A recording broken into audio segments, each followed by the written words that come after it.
നനഞ്ഞ കോഴി എന്ന് പരിഹസിച്ച ജി സുധാകരൻ MLA-ക്കെതിരെ കടുത്ത ഭാഷയിൽ തിരിച്ചടിച്ച് അമ്പലപ്പുഴ മുൻ MLA H. സലാം. ജി സുധാകരനും CPM നേതാക്കളും തമ്മിലുള്ള രാഷ്ട്രീയ പോര് കൂടുതൽ രൂക്ഷമാവുകയാണ്. നിയമസഭാ തിരഞ്ഞെടുപ്പ് ഫലം പുറത്തു വന്നത് മുതൽ നേതാക്കൾ തമ്മിലുള്ള പോരുകൾ പലയിടത്തും അരങ്ങേറുന്നുണ്ട്. അതിനിടയിലാണ് ഇപ്പോൾ സുധാകരനും സലാമും തമ്മിലുള്ള പോരുകൾ. മുൻ മുഖ്യമന്ത്രി പിണറായി വിജയൻ നിയമസഭയിൽ നനഞ്ഞ കോഴിയാണെന്ന് പരിഹസിച്ച സുധാകരന് മറുപടിയുമായി അമ്പലപ്പുഴ മുൻ MLA H. സലാം രംഗത്തെത്തിയത്.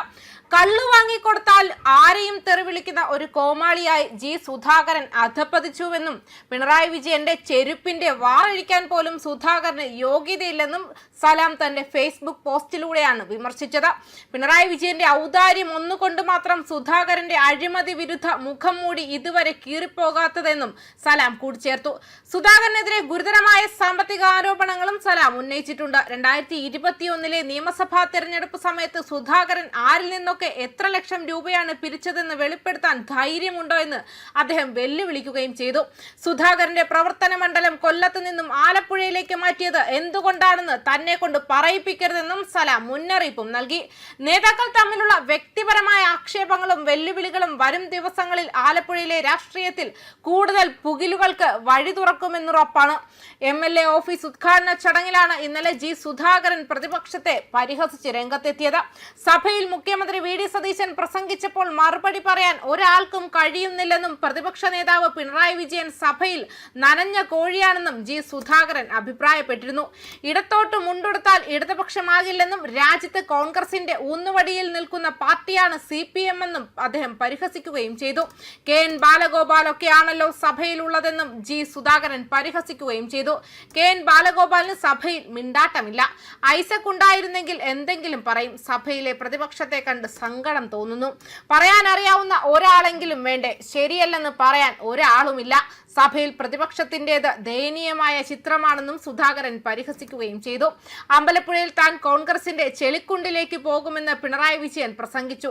CPM ഇന്ന് എവിടെയാണുള്ളത്? കേരളത്തിന് പുറത്ത് CPM എഴുന്നേറ്റ് നിൽക്കുന്നത് കോൺഗ്രസ് പിന്തുണയിലാണ്.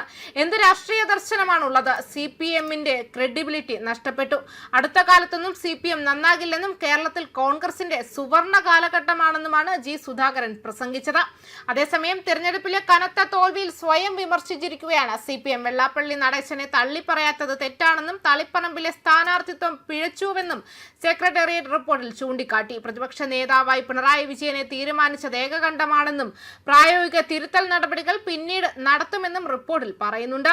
തെരഞ്ഞെടുപ്പ് തോൽവി വിലയിരുത്തിക്കൊണ്ടുള്ള സെക്രട്ടേറിയറ്റ് റിപ്പോർട്ടിലാണ് CPM ആത്മവിമർശനം നടത്തിയിരിക്കുന്നത്. വെള്ളാപ്പള്ളിയെ തള്ളിപ്പറയാത്തത് തെറ്റായിപ്പോയെന്നും തളിപ്പറമ്പിൽ സ്ഥാനാർത്ഥിത്വം പിഴച്ചുവെന്നും റിപ്പോർട്ടിൽ പറയുന്നു.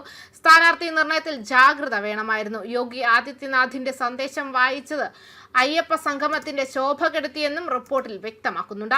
പ്രതിപക്ഷ നേതാവായി പിണറായി വിജയനെ തീരുമാനിച്ചത് ഏകകണ്ഠമാണെന്നും റിപ്പോർട്ടിലുണ്ട്. കീഴ്ഘടകങ്ങളിൽ ഒരു റൗണ്ട് ചർച്ച കൂടി നടക്കും. പ്രായോഗിക തിരുത്തൽ നടപടികൾക്ക് 3 മാസത്തെ സാവകാശം എടുക്കുമെന്നും CPM വ്യക്തമാക്കി. എന്നാൽ നിയമസഭയിലെ പ്രതിപക്ഷ ഉപനേതാവ് പദവിയിൽ നിന്നും പിന്നോട്ടില്ലെന്നും CPI വ്യക്തമാക്കിയിട്ടുണ്ട്.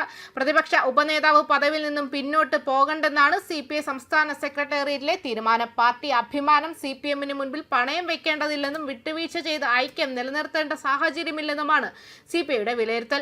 കഴിഞ്ഞ ദിവസങ്ങളിലായി പ്രതിപക്ഷ ഉപനേതാവ് പദവിയുമായി ബന്ധപ്പെട്ട് ചർച്ചകൾ തുടരുകയാണ്. പദവിയെ ചൊല്ലി LDF-ൽ CPM-ഉം CPI-യും തമ്മിൽ തർക്കം കടുക്കുകയാണ്. പ്രതിപക്ഷ നിലയിൽ രണ്ടാമത്തെ വലിയ ഒറ്റകക്ഷിയായ CPI ഉപനേതൃ പദവി വേണമെന്ന കടുംപിടുത്തം തുടരുകയാണ്. വിട്ടുവീഴ്ച ആവശ്യമില്ലെന്നും പരസ്യമായി ആവശ്യപ്പെട്ട പദവിയിൽ നിന്നും പിന്നോട്ട് പോകേണ്ടതില്ലെന്നുമാണ് CPIയുടെ നിലപാട്.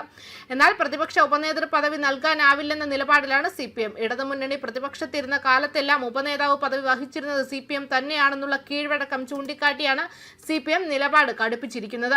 കഴിഞ്ഞ ദിവസം ഇരു പാർട്ടികളുടെയും സംസ്ഥാന സെക്രട്ടറിമാർ നടത്തിയ ചർച്ച പരാജയപ്പെട്ടിരുന്നു. അതേസമയം മുന്നണിയിൽ ധാരണയാകും മുൻപ് ഉപനേതൃ പദവി പരസ്യമായി ആവശ്യപ്പെട്ട ബിനോയ് വിശ്വത്തിന്റെ നടപടിയിൽ CPI അമർഷമുണ്ട്. നിയമസഭയിൽ പ്രത്യേക ബ്ലോക്കായി ഇരുന്ന് പ്രതിഷേധം അറിയിക്കണമെന്നാണ് ഒരു വിഭാഗത്തിന്റെ നിലപാട്. മുന്നണി ഐക്യം കൂടി കണക്കിലെടുക്കണമെന്ന ആവശ്യവും CPI-ലുണ്ട്.